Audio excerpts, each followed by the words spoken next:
प्यारे बच्चों, कैसे हैं आप सब। आशा करती हूँ आप सब अच्छे होंगे, स्वस्थ होंगे। स्वागत है आपका इस कक्षा में। आइए आज हम पढ़ते हैं हिंदी व्याकरण का अध्याय 25 निबंध लेखन। निबंध का अर्थ है बंधा हुआ। किसी विषय पर अपने मन के भावों अथवा विचारों की नियंत्रित ढंग से लिखना, विचारों को नियंत्रित ढंग से लिखना निबंध कहलाता। निबंध किसी विषय विशेष पर केंद्रित वाक्य संरचना होती है। निबंध लेखन से पहले सुनिश्चित कर लेना होता है हम इस विषय पर क्या कहना चाहते हैं। निबंध लिखते समय ध्यान देने योग्य बातें। निबंध जंजीर की भांति शुरू से अंत तक जुड़ा हुआ होना चाहिए। प्रत्येक वाक्य का संबंध अलग वाक्य से होना चाहिए। निबंध संक्षिप्त होना चाहिए। सभी विचार सीधे और स्पष्ट होने चाहिए।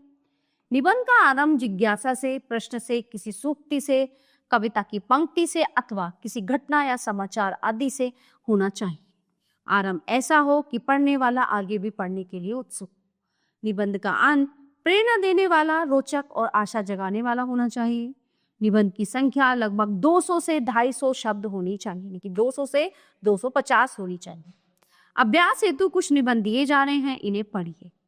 सबसे पहला निबंध है हमारे पर्व।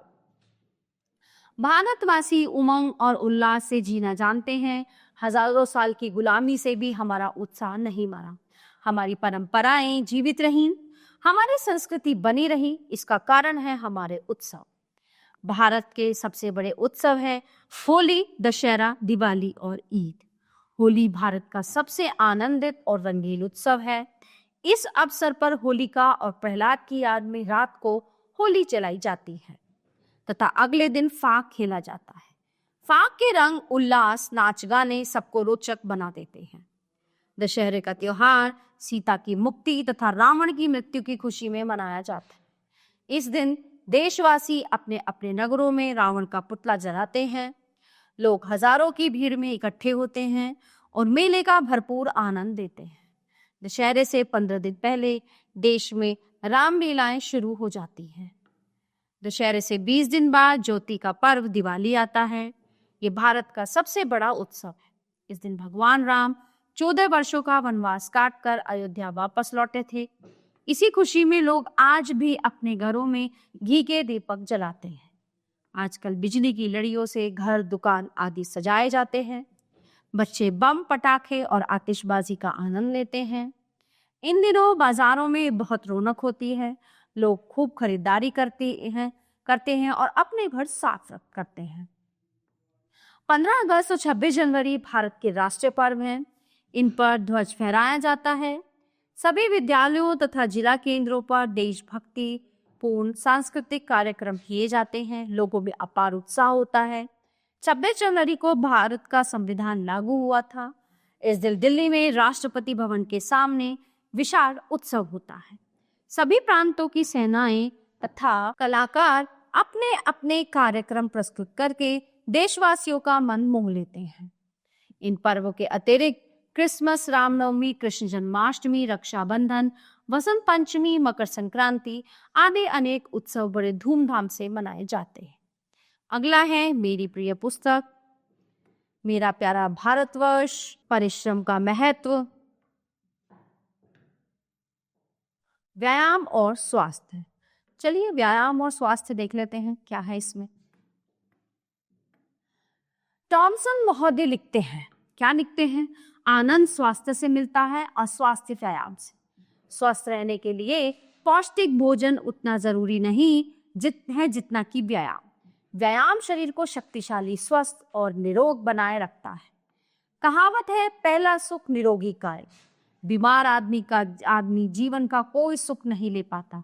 इसलिए तिलक कहा करते थे, शरीर को दुर्बल और रोगी रखने के समान कोई दूसरा पाप नहीं है। स्वास्थ्य ही प्रसन्नता का खजाना है। स्वास्थ्य का अर्थ है शरीर का सब प्रकार से कुशल होना। हाथ पांव ठीक चलते हो, खून का दौरा सहज हो, पेट में कोई विकार ना हो, अपच, गैस, वायु आदि विकार ना हो, पाचन क्रिया ठीक हो, पसीना, मल आदि का निकास ठीक होता हो। शरीर का सही यही स्वभाव है और ये स्वभाव ठीक बना रहना चाहिए। जब मनुष्य स्वस्थ हो तो वो उत्साह और खुशी से भरा रहता है। उसकी सोच भी ठीक रहती है। वो हर खुशी का भरपूर आनंद लेता है और हर संकट का डटकर मुकाबला करता है। ये स्वस्थ जीवन की निशानी है। कुछ लोग काजू बादाम दूध मलाई खाने पर जोर देते हैं। वे सोचते हैं कि इनसे स्वास्थ्य अच्छा बनेगा। ये बात पूरी तरह सच नहीं है। शरीर की गति ठीक बनाने के लिए उसे लगातार चलाते रहना जरूरी है। शरीर को चलाने का नाम ही व्यायाम है। व्यायाम के प्रकार। व्यायाम के अनेक प्रकार हैं। दौड़ कूद योग आसन हॉकी फुटबॉल क्रिकेट आदि शारीरिक खेल और सैर, इन तीनों से ही शरीर स्वस्थ रह सकता है। बचपन और जवानी में शक्ति बहुत अधिक होती है, इसलिए तब थकाने वाले और पसीना निकालने वाले खेल और व्यायाम करने चाहिए। उम्र बढ़ने पर हल्के व्यायाम ठीक रहते हैं, इसलिए योग आसन आजकल लोकप्रिय हो रहे हैं। गांधी जी प्रातःकालीन लंबी सैर को पूर्ण व्यायाम मानते थे। व्यायाम कैसा भी होना अवश्य चाहिए।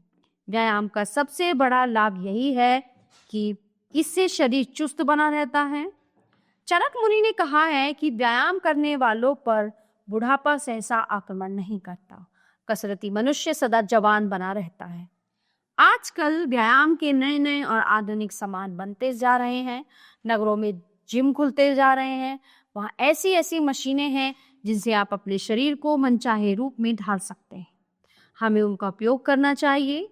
यदि हम किसी खेल में रुचि लें तो यह और भी अच्छा होता है। खेल में व्यायाम और मनोरंजन दोनों साथ साथ रहते हैं। प्यारे बच्चों, ये था हमारा पाठ निबंध का इंजरी पे समाप्त होता है।